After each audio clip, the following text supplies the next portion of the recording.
As we get to this point in round 5, though, I'm also willing to take shots on running backs again after fading them and hammering wide receivers in the earlier rounds like we've discussed because, well, I think the opportunity cost of taking a player like Miles Sanders over Amari Cooper is high and it's very detrimental to your team.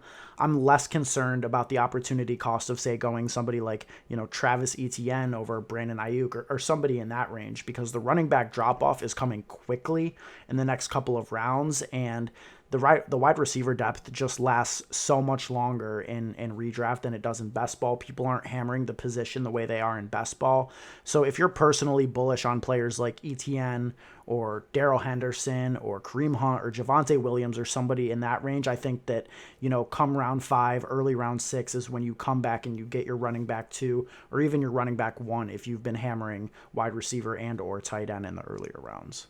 I would say this is definitely the range to start going with running backs, especially if you go wide receiver heavy early. And in our case, our main $100 home league, we start 3 wide receivers and 2 flex spots. So if we're looking at it from that perspective, I think it'd be beneficial for us to go that route, hammer wide receivers who are as safe as the running backs in round 1 and probably have higher ceilings and fill out those 3 wide receiver spots and, maybe get a running back in between there.